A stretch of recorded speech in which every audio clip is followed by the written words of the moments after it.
Hey, so today's story is called The Giant Maker, Part 2. And the words to listen out for today are mosquito, pyramid, discombobulate. Oh, well, just the three. Mosquito, pyramid, and discombobulate. So have a listen for those words. Those are the words I had to put into this story. The Giant Maker, Part 2. Max flicked a drop of his potion in the cockroach's direction. As it landed, the cockroach stopped nibbling, waved its feelers in the direction of the Formula T Giant Maker, and ran over to suck it up. It sat there for what seemed like a very long time. Maximus and his father watched intently. Then all of a sudden, it happened. The cockroach spread its wings, shook violently, and grew into the size of a cat. Then with an awful clatter, it began to fly around the room looking for an escape, banging into walls, knocking things off shelves, and finally flying out through an open window. Max and his dad rushed to the window to watch it go. They saw it do a loop in the air and then fly into a neighbour's house. There was a scream and a crash of crockery smashing to the floor, and then the giant cockroach flew back out of the house in the direction of the woods. Max's dad was amazed. "You did this?" he asked, looking at the jar of Formula T Giant Maker. Maximus nodded. "This is dangerous stuff," his father said slowly. Maximus could see that his father, a very clever man, was coming up with a cunning plan. "Do you think it would work on people?" he asked. "I don't know," answered Max. "Wait here," said his father. "I'm going back to the camp. I have an idea. On second thoughts, you can come too and bring your formula and your lizard." An hour later, Maximus and his father were standing in the chief officer's tent on the hillside. They were overlooking the valley of Ela, an appealing valley with a stony stream running through the middle of it and beautiful wildflowers everywhere. The hill on the other side of the valley was covered in the tents of their enemies. "Hebrews," the officer was saying, "they think they own this land, but we were here first. I don't care how many miracles they claim their God did to get them here. He can't be that strong all the time. Their God has to have some weak moments. We need a miracle." "Permission to speak, Captain," Max's dad said. "What do you have to say, Rogan?" the captain asked. "My son Maximus has just developed a formula that makes things grow. I had an idea of how we could use it to terrify the Hebrews.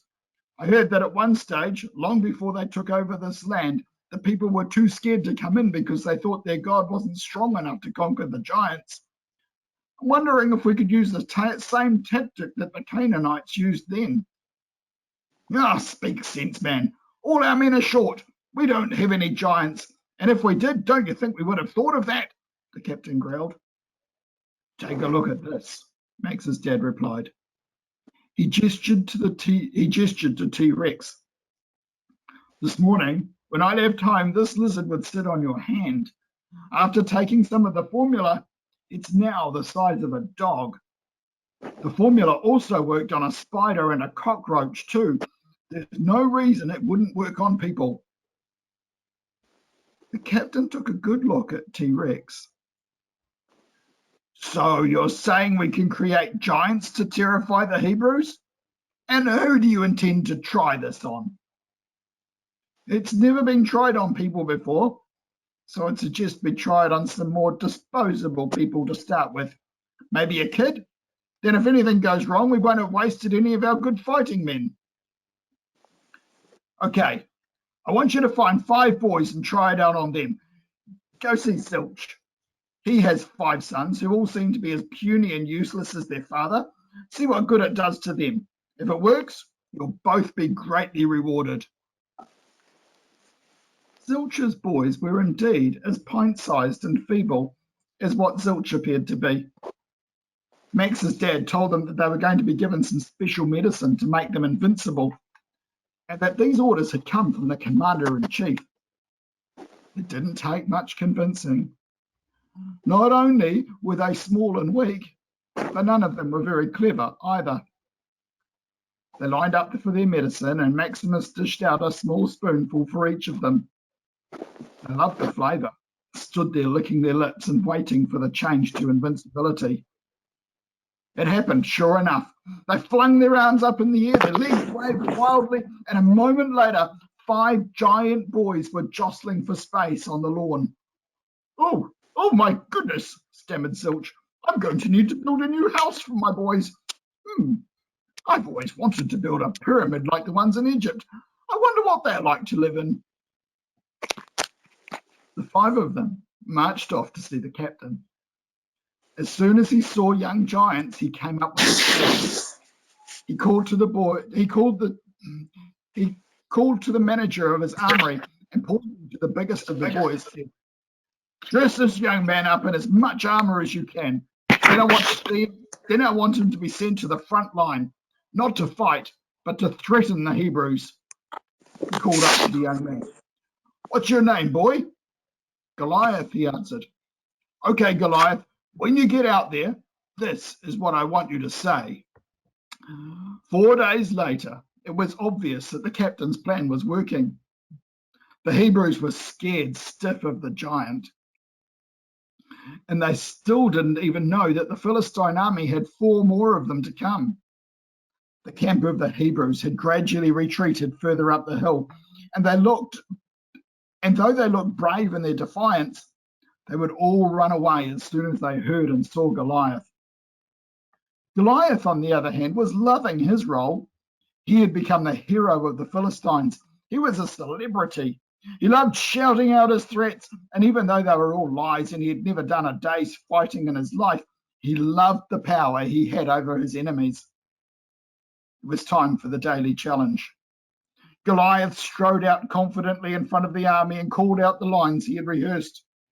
Why do you come out and line up for battle? Am I not a Philistine and you are the servants of Saul?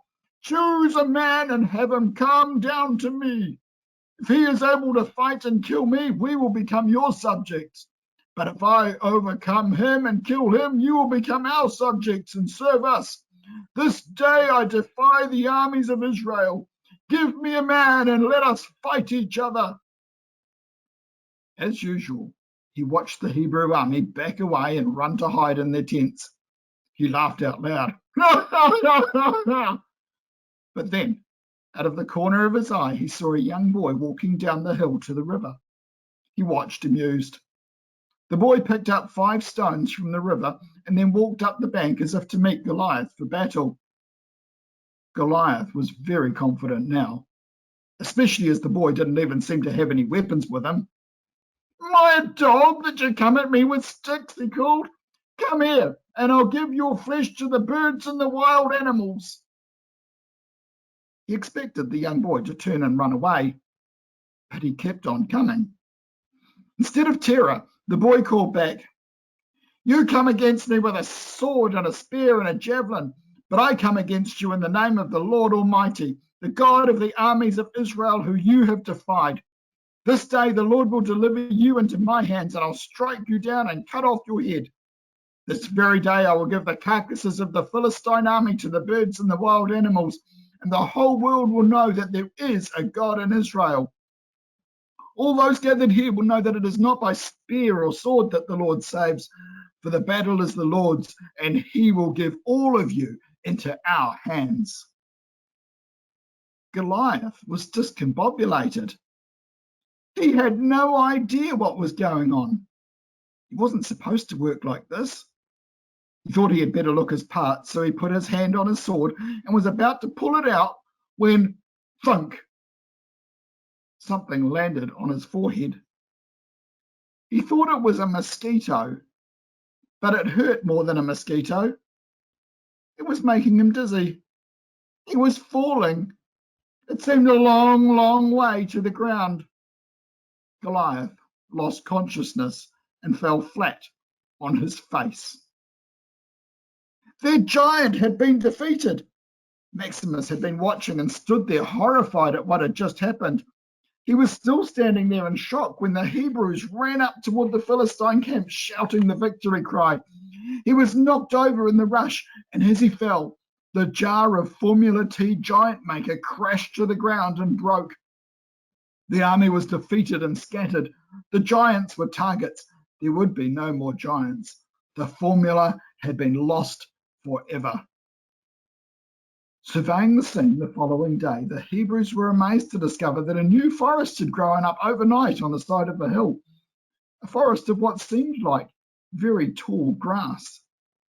How that worked was going to remain a mystery forever. So much for the giant maker. One boy with faith in God could defeat the strongest giants. One boy with faith in God would become a king, while Maximus, the giant maker, would become a slave. One nation with faith in God could defeat an army of giants. Maximus learned his lesson the hard way. Faith in the strength of God is much stronger than having faith in what we can do, even if we are the size of a giant. The Giant Maker, Part 2. Max flicked a